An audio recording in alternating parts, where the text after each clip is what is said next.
Bonjour à tous et bienvenue dans Parlons Placement, votre émission, une émission interactive pendant laquelle je vous invite à poser toutes vos questions pendant ce direct, donc à nos spécialistes, des spécialistes avec lesquels on va aborder trois thèmes passionnants aujourd'hui. En l'occurrence, le marché du pétrole qui remonte. On va essayer de comprendre ce qui conduit à cette hausse. On s'intéressera également au SCPI et à la façon dont on peut essayer de maximiser le rendement. Et puis, pour terminer, comment gérer sa trésorerie d'entreprise dans un contexte où les placements garantis ne rapportent plus rien. Voilà, trois beaux sujets. Parlons placement, ça commence tout de suite.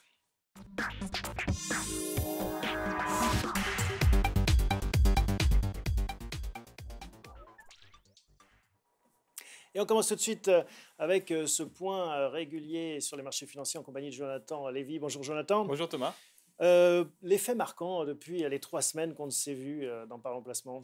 D'abord, la situation globalement sur le marché s'est nettement apaisée. Lorsqu'on s'est vu il y a 3 semaines, fin mars, le CAC était tombé à 5100 points. Aujourd'hui, il est à 5350 points environ, plus 250 points, c'est-à-dire presque plus 5% en l'espace de 3 semaines. Alors, qu'est-ce qui s'est passé? Je vous rappelle qu'il y avait deux sources d'inquiétude sur les marchés financiers. La première, qu'on avait évoquée lors de l'émission en février, c'était le risque d'une hausse des taux d'intérêt, notamment aux États-Unis et puis par répercussion en Europe. Ça n'a pas disparu. Ce risque n'a pas disparu, mais en fait, il s'est un peu apaisé. D'abord, il est pris en compte par les marchés. Maintenant, tout le monde a en tête que les taux vont remonter. Aux États-Unis, il y aura 3 ou 4 hausses des taux. L'année prochaine, ils vont continuer à monter. On parle d'atteindre un niveau de 3%. Ça, c'est déjà intégré dans les cours. Je pense que le marché a digéré cette info-là. Il n'y aura pas de surchauffe, il n'y aura pas, à mon avis, il n'y aura pas de hausse supplémentaire voilà, par rapport à ça. C'est ça l'inquiétude. C'était pas la question, c'était est-ce qu'il n'y aurait pas une hausse cachée qui viendrait finalement un peu déstabiliser ce qui est prévu. Si l'inflation venait à être en surchauffe, effectivement, il faudrait ralentir l'économie. Ce n'est pas le cas. Et en même temps, c'est un signe de bonne santé de l'économie, que les choses reviennent à la normale. Ce qui était anormal, en effet, c'était d'être au niveau zéro. C'est un bon indicateur, en fait. C'est un bon thermomètre de l'état réel de l'économie, l'inflation. Premier risque qui est plus ou moins intégré, digéré. Second enjeu pour les marchés. Second enjeu qu'on a évoqué la fois précédente, c'est la guerre commerciale qu'a initiée Trump, ou qui tente d'initier Trump, notamment avec le reste du monde, mais notamment avec la Chine.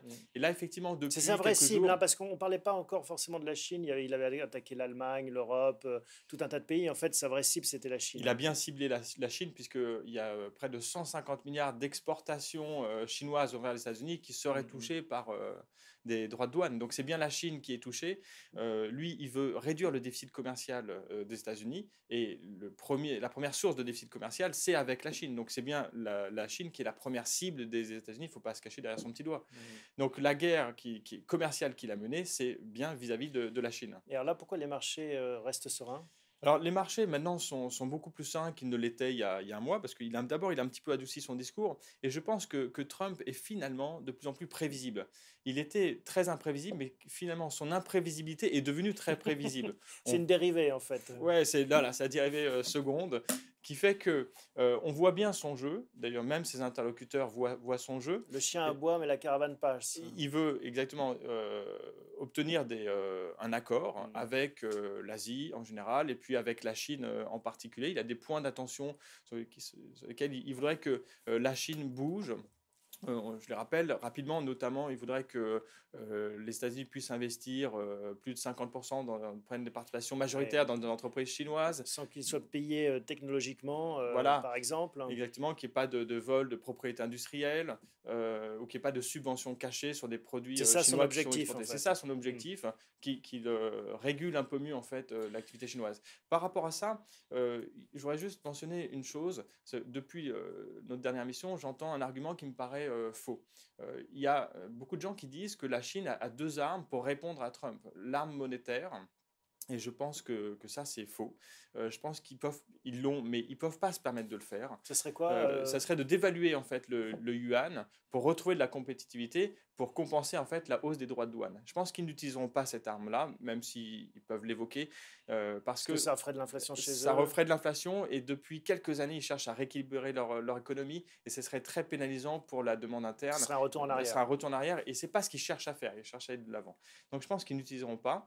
Et l'autre arme, ce serait serait de vendre de la dette américaine. Ils détiennent plus de 1000 milliards de dollars de dette américaine. Et là encore, ce serait se tirer une balle dans le pied. Ce serait se tirer une balle dans le pied. Et je pense que les États-Unis ont la réponse à ça. Elle s'appelle la Fed. Elle a acheté plusieurs milliers de milliards de dettes américaines. S'il y avait un problème sur les marchés, il y avait beaucoup de dettes américaines qui étaient reversées par la Chine, déversées par la Chine sur les marchés, la Fed, s'il y avait une crise, pourrait très bien continuer à reprendre de la dette. Donc je pense que la Chine n'a pas beaucoup d'arguments aujourd'hui pour contrer l'offensive de Trump. Et tout le monde a intérêt en fait à s'entendre. Ils sont obligés de s'entendre, ils sont condamnés à s'entendre, ces deux-là. Donc, comme on l'avait dit, il y a beaucoup de gesticulation, il y a beaucoup de postures de part et d'autre, mais on sait très bien qu'au bout du chemin, il y aura un accord qui sera plus ou moins équilibré pour les deux parties. Et ce qui nous amène au pétrole, ce cours du prix du pétrole qui ne cesse de monter depuis un an, vous nous avez apporté un graphique très emblématique.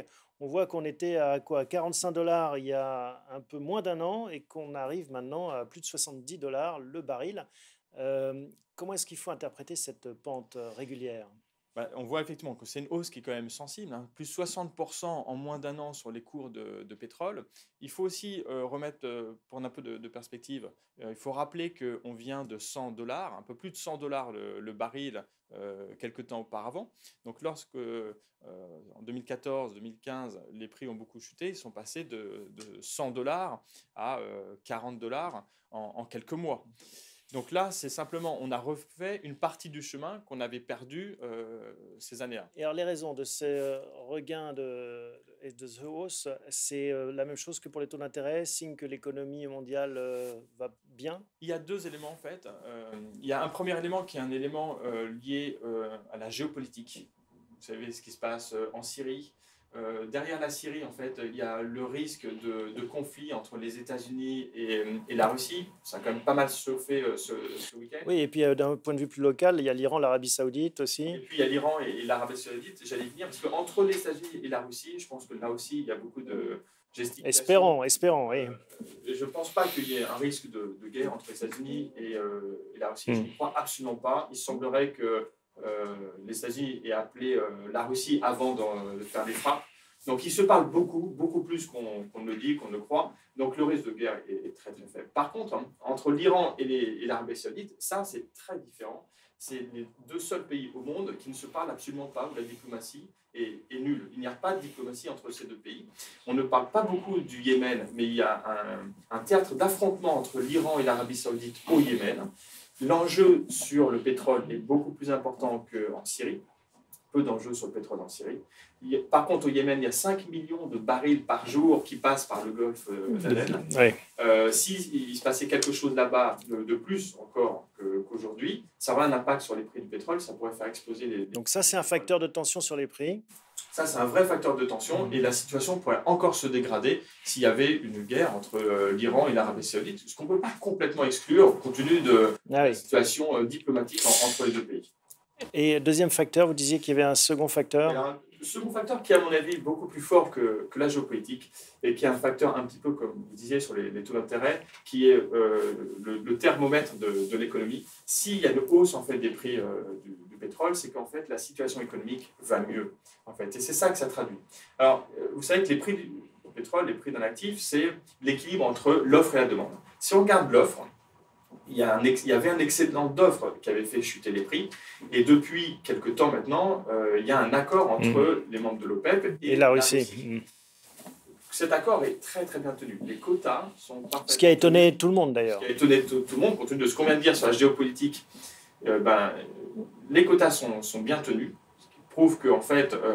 il y a un intérêt aussi... Voilà, savent faire passer leur intérêt économique avant tout autre intérêt. Et je pense que ça va perdurer. Ensuite, du côté de la demande continue d'augmenter, et même plus en fait que l'offre. L'offre est contenue, la demande augmente. Donc ça fait monter les prix. Est-ce que ça va se poursuivre? La question à 100 $. Est-ce qu'on va retrouver un baril à 100 $? Alors, à 100, c'est difficile à dire, mais je pense qu'on va continuer à monter. En sachant qu'il y a un prix d'équilibre visé par toutes les parties qui est autour de 70-80, non? C'est ça. Voilà, L'Arabie Saoudite, je crois, parle de 80 $ le baril idéalement. À 80 $, ils vont bien. Tout le monde est content. Ils vont bien. et on n'y est plus très loin en fait, 10-15% de hausse par rapport au prix actuel. C'est pas impossible qu'on atteigne. Si on prolonge les courbes et si l'offre continue à être maintenue à ce niveau-là, n'augmente pas, il y aura un prix de cet ordre-là d'ici la fin de l'année aussi. Tout à fait possible. Dernière question, Jonathan. Comment est-ce qu'on peut jouer finalement cette hausse pressentie sur le marché pétrolier? Alors, nous, on pense qu'en fait, qu'il est intéressant de jouer des actions comme Total, Shell, British Petroleum. On a un produit chez bienprévoir.fr qui s'appelle Phoenix Pétrolier, qui permet en fait de profiter de ces actions-là, d'obtenir ces trois-là donc. De ces trois actions-là, qui forcément, lorsque le prix du baril augmente, voient leurs bénéfices augmenter. Oui, ils sont en première loge pour en profiter. Merci Jonathan pour toutes ces explications. Je vous rappelle que cette émission est en direct, interactive. N'hésitez pas à nous adresser des questions. À bientôt Jonathan. Merci.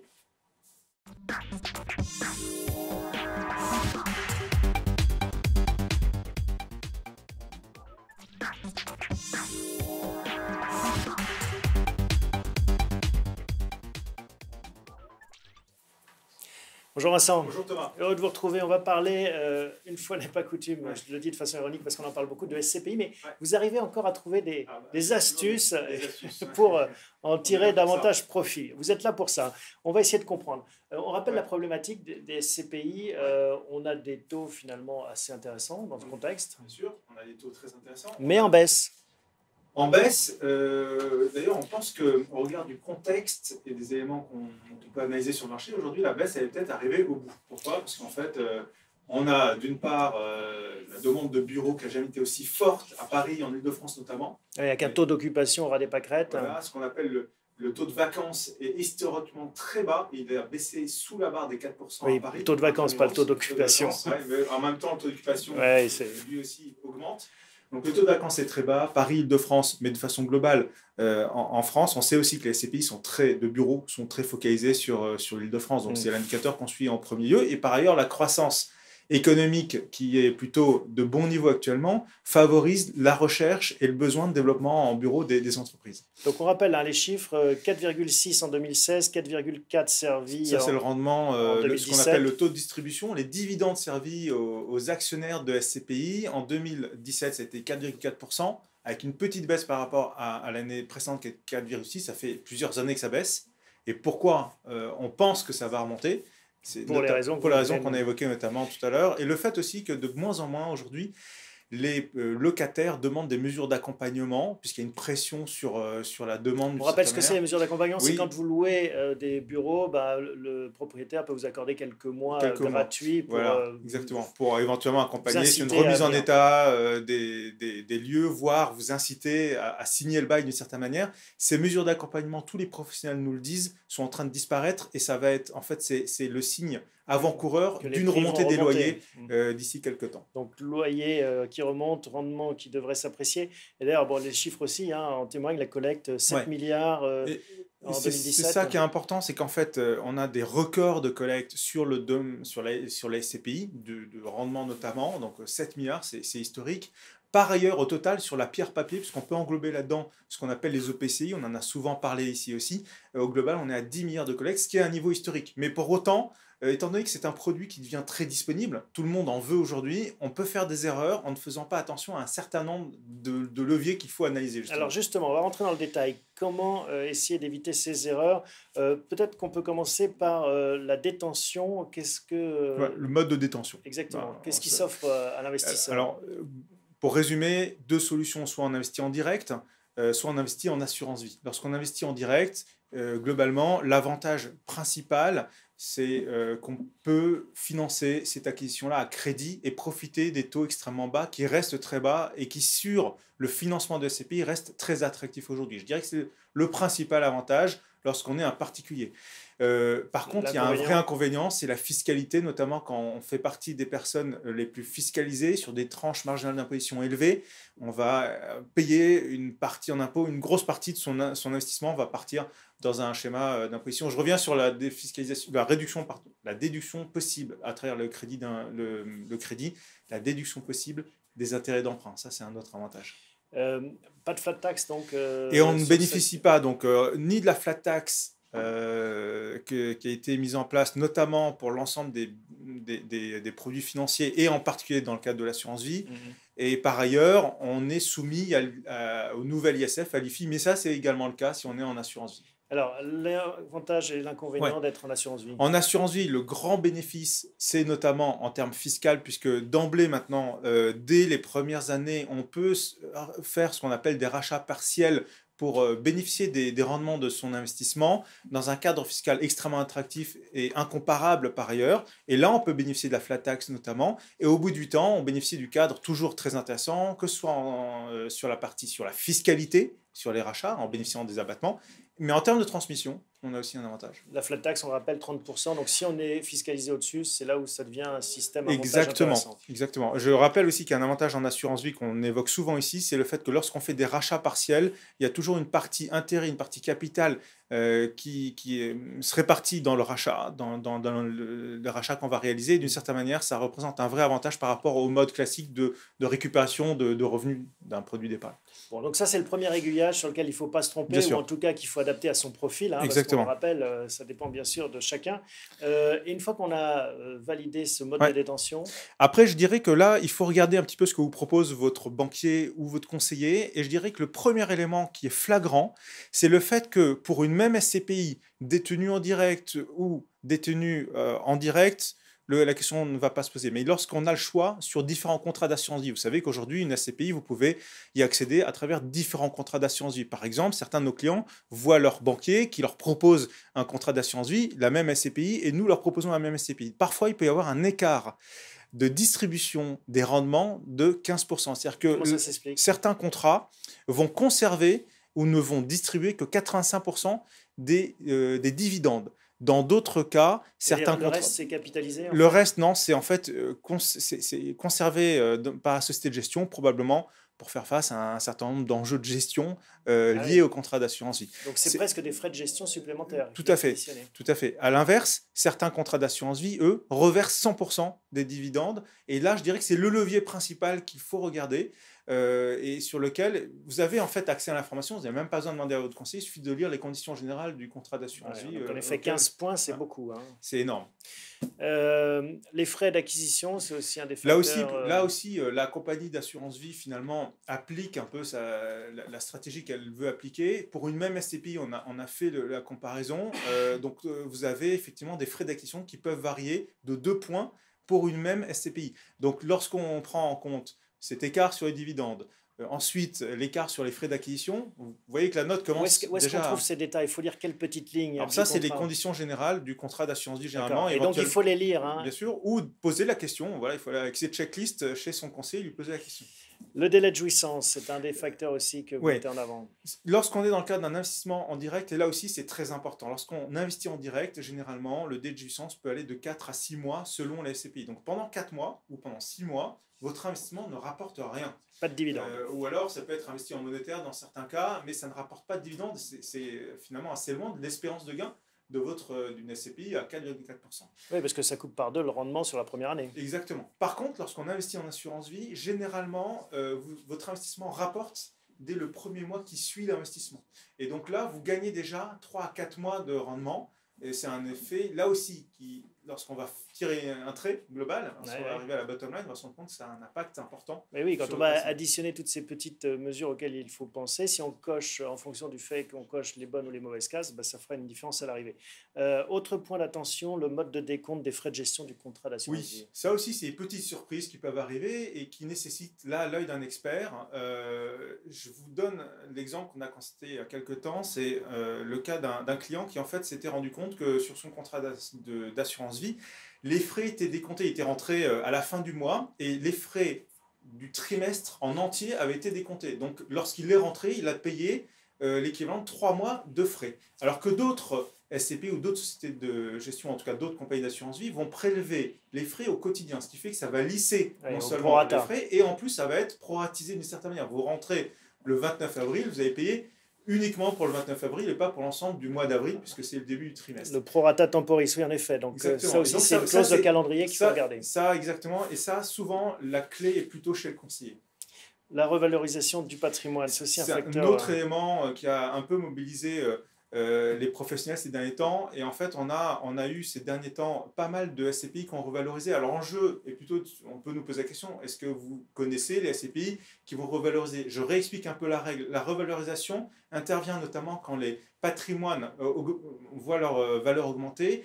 Je rappelle que les SCPI doivent régulièrement confronter leur patrimoine à la valeur d'un expert. S'il y a un écart de plus de 10% entre la valeur d'expertise et la valeur départ, logiquement, l'AMF impose que les SCPI soient revalorisés. D'où l'intérêt de sélectionner celles qui vont l'être. Alors là, la question, c'est de savoir quelles sont celles qui vont en profiter. Donc là, une analyse d'un conseiller, d'un spécialiste peut éventuellement identifier celles sur lesquelles, les SCPI sur lesquelles il n'y a pas eu de revalorisation depuis un certain temps, celles sur lesquelles on peut pressentir que le patrimoine a été réévalué et où le prix d'appart n'a pas cependant suivi la même augmentation. Donc, disons, on peut imaginer faire une liste selon une certaine analyse des SCPI qui pourraient être amenés à être revalorisés. Bon, là, il y a un peu plus d'aléas, un peu plus de métiers, mais ça vaut le coup, en effet, de creuser cette information. Et dernier point que vous mettez en avant, le niveau de diversification choisi et la limite d'investissement. Là, en fait, c'est pour insister sur le fait que très souvent, un certain nombre de contrats d'assurance vie vous mettent un certain nombre de limites au montant d'investissement maximum que vous pouvez concéder sur une SCPI. Parfois, la limite est à 30% maximum, parfois à 50%. Et d'autres contrats vous permettent d'investir à 100%. Alors, l'enjeu n'est pas de dire ne diversifiez plus votre patrimoine, c'est plutôt de dire, ça rappelle la règle qui est celle qu'on évoque souvent, c'est d'avoir un contrat d'assurance vie pour un objectif en particulier. Lorsqu'on va faire des SCPI, on dédie ça à un contrat d'assurance vie qui est plutôt bien spécialisé, qui va vous permettre d'investir sur différentes SCPI jusqu'à 100% et avoir un autre contrat d'assurance vie pour la partie peut-être plus dynamique, pour les fonds, et un autre contrat d'assurance vie sur lequel vous allez plutôt rechercher encore s'il en existe des bons fonds en euros. Allez, on va résumer au travers d'un graphique. Et pour ceux qui nous regarderont en replay, vous pourrez appuyer sur le bouton pause pour relire tous les détails. Voilà, et vous pourrez voir tout ce qu'on s'est dit là. Ouais. Et au final, ce graphique, si on fait le calcul à la fin de toutes ces petites mesures auxquelles on ne pense pas toujours, on arrive à quel écart? Eh ben, on peut arriver à un écart de rendement de 50%. C'est-à-dire qu'en appliquant... Donc ça, toutes 50% sur le rendement. Donc au lieu d'avoir du 2, on pourrait avoir du 3. Voilà, exactement. Exactement. En prenant en compte l'ensemble de ces leviers, en étant attentif, en choisissant le bon contrat d'assurance vie, en choisissant la bonne SCPI, en allant... en général, les avantages se retrouvent du même côté. On pourrait imaginer qu'une partie des avantages sont répartis sur les différentes solutions, qu'on aura du mal à maximiser tous les objectifs. Et en réalité, si on vient nous voir, on vous dira comment faire pour maximiser tous les objectifs. Bon, en tout cas, voilà, regardez cette émission, regardez-la, vous gagnez 50% à l'issue, ça vaut la peine. Merci beaucoup Vincent. Avec plaisir. À bientôt. Au revoir.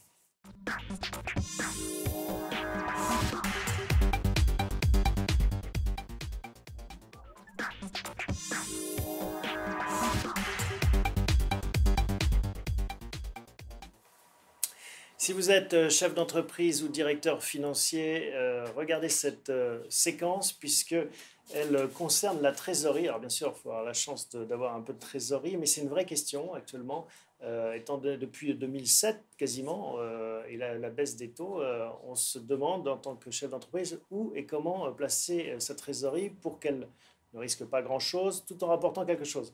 On a le plaisir de retrouver Jonathan. Bonjour Jonathan. Bonjour. Et vous venez accompagné de Jean Biscara. Bonjour Jean. Bonjour Tana. Vous êtes gérant chez l'Échiquier Patrimoine, du fonds Échiquier Patrimoine financière d'Échiquier. C'est votre maison. Bienvenue. En effet, vous allez nous présenter une solution qui peut intéresser les trésoriers d'entreprise. Mais Jonathan, pourquoi est-ce que en fait vous conseiller ce placement pour la trésorerie d'entreprise? Parce qu'en fait, pour la trésorerie d'entreprise, on est souvent interrogé pour la partie qu'on peut placer à un horizon de 2-3 ans. On ne parle pas de la partie au quotidien, très court terme. Là, il n'y a rien à faire, il n'y a pas de placement à aller chercher, sauf à aller chercher des taux négatifs, ce qui n'est pas le but. À 2-3 ans, en fait, il n'y a pas beaucoup de solutions pour les entreprises. Et le fonds de la financière d'Échiquier, donc Échiquier Patrimoine, répond à cet horizon. Donc ça, c'est le premier critère. Le deuxième critère, c'est un critère de risque. Les entreprises qui veulent placer leur trésorerie ne veulent pas prendre beaucoup de risques. Et le budget de risque en fait, du fonds, mais je pense que vous allez bien nous détailler ça, il est tout à fait compatible avec la trésorerie des entreprises, à condition de mettre ce fonds-là dans une allocation globale, de diversifier le risque. Il y a la financière d'Échiquier, il y a d'autres maisons de gestion qui proposent des fonds équivalents. Il faut construire une allocation qui répond à ces critères et qui peut être tout à fait pertinent pour les entreprises. Bon voilà, c'est ce qui nous vaut le plaisir de vous accueillir. Jean, en effet, après cette introduction, ça mérite une petite présentation de ce fonds. Donc on le rappelle, Échiquier Patrimoine, qui ne s'intéresse pas qu'aux trésoriers d'entreprise, un particulier peut y souscrire. Quelle est sa carte de visite? Alors, Échiquier Patrimoine, c'est le plus vieux fonds de finance à l'échiquier. C'est un fonds qui a plus de 25 ans, 27 ans exactement aujourd'hui. C'est un fonds qui fait 740 millions d'euros. Donc, c'est un de nos gros fonds sur les 11 milliards d'encours que nous avons. C'est un fonds qui a un horizon d'investissement, comme vous l'évoquiez, de 2 ans. On conseille un placement minimum au bout de 2 ans. Il n'y a évidemment pas de solution garantie, mais c'est l'horizon d'investissement recommandé pour le client. Et avec quelle volatilité, quel risque? Alors, la volatilité est autour de 3%. Donc, c'est vraiment dans les systèmes de notation qui existent. On appelle ça un SRI 3. Alors, c'est du jargon. Effectivement, une volatilité de 3%. C'est-à-dire qu'au maximum, on a un plafond à la hausse de 3 et au minimum de 3 également. En tout cas, si tout va bien. On a vu des conditions exceptionnelles en 2008 notamment, mais c'est dans l'esprit, c'est ça l'idée. Ouais. De quoi est-il composé, ce fonds? Alors, le fonds est composé de 3 parties. Une poche action qui est le principal moteur de performance aujourd'hui. Vous l'évoquiez, on n'a plus de solution miracle sur tout ce qui est très court terme. Il faut prendre du risque. En fait, c'est ça la philosophie. Si on veut du rendement, il faut du risque. Sinon, on se retrouve à zéro et on garde son cash sous son matelas ou à la banque, mais sur son compte qui ne rapporte rien. Voilà, du coup, le risque, on le prend sur la poche action. Et après, on a 2 autres poches qui sont là justement pour gérer la volatilité et nous permettre au quotidien d'aller investir si on a envie d'acheter de nouveaux titres dans le portefeuille. Une poche monétaire, donc très court terme, 6 mois d'horizon d'investissement, avec quand même cette spécificité forte chez Finance à l'échiquier. On connaît les entreprises et même sur cette partie qui n'est pas très glamour, on a la capacité d'aller chercher des rendements modestes mais positifs. De quel ordre? Ça va être quelques points de base, mais pour nous, c'est... Mais est-ce que le jeu en vaut la chandelle? Est-ce que finalement, on ne pourrait pas se dire, voilà, on a cette poche action qui me sert de moteur et puis avoir les 70% en cash et arbitrer? Alors justement, les marchés sont volatiles, ils l'ont été depuis le début de l'année. Cette partie-là, elle sert justement à amortir les chocs de marché et à réinvestir dans de bonnes conditions. Donc la partie action, c'est le risque. La partie monétaire, c'est là où nous, on va chercher notre cash quand on va investir. C'est notre trésorerie. Exactement. Et la partie obligataire, qui a été une source de performance pendant des années. Les taux sont passés de 10% à 0,5% aujourd'hui sur le taux à 10 ans en Allemagne. Là, aujourd'hui, on a ce qu'on appelle un rendement actuariel de 0,7%. Donc c'est positif, mais ça reste quand même très faible, avec une duration de 2 ans, donc une duration courte, qui est justement l'horizon d'investissement conseillé aux clients. Mais sur cette partie-là, on va essayer uniquement de protéger les capitaux et on va aller sur la partie action faire notre métier, qui est le métier du stock picker. Bon, pour évacuer l'obligataire, c'est aussi de l'obligataire d'entreprise, des obligations Absolument, d'entreprise. que ce qu'on appelle du corporate, que des entreprises. Pas d'État, en fait. Pas d'État du tout. Vous vous méfiez de l'État? Non, pas qu'on s'en méfie, mais on estime que le rendement qui nous est proposé n'est pas en face du risque que l'on prend. Alors, si on s'intéresse au moteur de cette performance, la poche action, comment est-elle elle-même subdivisée? Alors, la poche action, elle aussi dans le portefeuille entre 10 et 30% du fonds. D'ailleurs, aujourd'hui, on est pleinement investi. Vous êtes à 30% au maximum? On est au maximum. Alors, le prospectus permet d'aller jusqu'à 50, mais dans les faits, on a rarement dépassé 30, voire jamais. Et elle se sous-divise aussi en 3 parties. Une partie très petite valeur, des dossiers historiques de finance à l'échiquier, des caisses régionales du Crédit Agricole, de l'électricité de Strasbourg, du Locindus, souvent des dossiers value, contrôlés. Alors value, il faut expliquer. Value, on va dire que c'est des dossiers qui valent moins que la valeur de leurs actifs. Bon marché, on dirait, dans le langage populaire. Le rêve, c'est l'action qui cote moins que le cash qu'elle a en banque. Là, c'est vraiment le dossier le plus value qui peut exister. Donc une partie value, donc petite valeur, pas chère. Une partie on va dire de grande valeur, avec un biais légèrement à rendement, puisque effectivement Patrimoine est un fonds qui a vocation à aller chercher des points de base tous les jours, à gagner un petit peu de performance. Et une dernière partie, qui est celle sur laquelle je suis plus actif, qui a vocation à mettre en musique l'ensemble des idées de l'équipe de gestion. Donc en fait, on a, physiquement, ils sont placés derrière moi, les gérants d'Agresseur, de Major, d'Échiquier Value, des noms que vous connaissez peut-être, qui ont des idées d'investissement avec un horizon d'investissement long. Moi, la spécificité sur Patrimoine, c'est d'aller capter de la performance avec un petit peu de momentum sur cette poche-là. Sans prendre trop de risques. Sans prendre trop de risques. Ça, c'est votre job. En termes géographiques, plutôt français, plutôt européen, mondial? Alors, le fonds est européen, il est pour 2/3 français. Le deuxième gros pays, c'est l'Allemagne qui représente 15% de la poche action. D'accord.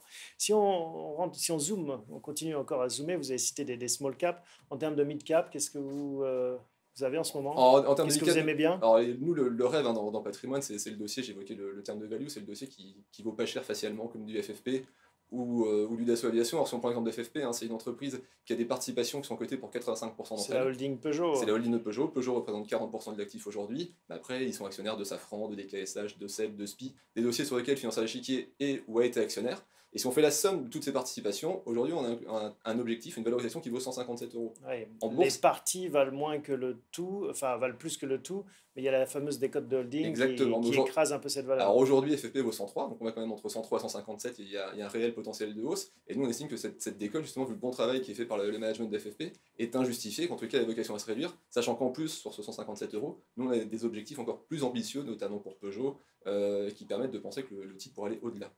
Donc FFP, Dassault Aviation également aussi. Alors Dassault Aviation, c'est un dossier qui, lui, est bien connu des investisseurs prudents. C'est un tiers de cash, un tiers de participation, si on schématise, un tiers de participation dans Thales, qui est le côté dont on a la valorisation à l'instant T, et un tiers qui est l'aviation civile, où là, si on regarde les multiples de valorisation des concurrents américains, on voit qu'il y a une réelle décote sur cette partie-là. Donc on a l'impression en achetant, ou en tout cas, et la certitude. Vous comptez même pas le Rafale là-dedans. Là.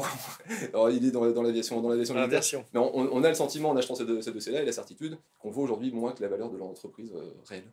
Et sur les grandes capitalisations alors sur les grandes capitalisations, on a fait peut-être des mouvements plus sectoriels récemment. C'est que la stratégie d'investissement, et vous l'évoquiez tout à l'heure, va dans le sens d'une hausse des taux progressive. Donc on a été chercher justement ces dossiers comme des financières, ce qui n'était pas forcément l'ADN des chiffres patrimoine. On a acheté de l'Unicredit par exemple, ou du Société Générale. Quand on achète une bancaire comme Unicredit, on fait la même démarche, on voit l'entreprise, on rencontre M. Mustier, on valide son plan pour la société, on a un objectif de cours. Et là, encore une fois, Unicredit vaut 70% de cette fameuse valeur value. On estime qu'il y a sur ce titre encore un potentiel assez important. Voilà. On rappelle que malgré tout, ça reste des placements avec une dose de risque et que ce n'est pas de la trésorerie à la papa monétaire comme on l'a connu il y a quelques années encore. Alors, j'allais dire, la spécificité, c'est la mise en musique de tout ça. C'est-à-dire qu'on a des titres qui, mis côte à côte, ont un certain profil de risque, mais en fait, la spécialité et mon travail sur le fond, c'est justement de faire en sorte que l'ensemble du profil de risque du portefeuille soit lui maîtrisé et de garder cet objectif de 3% de volatilité. Parce qu'un des enjeux du trésorier d'entreprise, c'est peut-être d'avoir un imprévu et de faire appel à cette liquidité, à cette trésorerie avant ces 2 ans idéaux. Et c'est là où parfois ça peut être un enjeu. Ça peut être un enjeu, ça peut être compliqué dans ce cas-là. Donc je pense qu'il y a un travail à faire en amont avant de placer sa trésorerie et de regarder quelle est la part de la trésorerie qu'on peut placer vraiment à 2 ans. Et même en cas d'imprévu, de faire cet effort de compartimentation. Voilà. Je pense que ça c'est important, sinon il ne faut pas placer sa trésorerie. Il ne faut pas placer 100% de sa trésorerie sur des produits qui peuvent être malgré tout volatiles. Échéancer sa trésorerie, regarder ce qu'on peut placer à moyen, long terme, ce qu'on doit placer à court terme, au préalable. Et ben voilà, merci. Ça s'appelle Échiquier Patrimoine pour ceux qui s'intéresseraient d'en savoir plus. Merci Jean, merci Jonathan et à bientôt. Merci à vous tous de votre fidélité. On se retrouve dans un mois pour un nouvel épisode de Parlons Placement.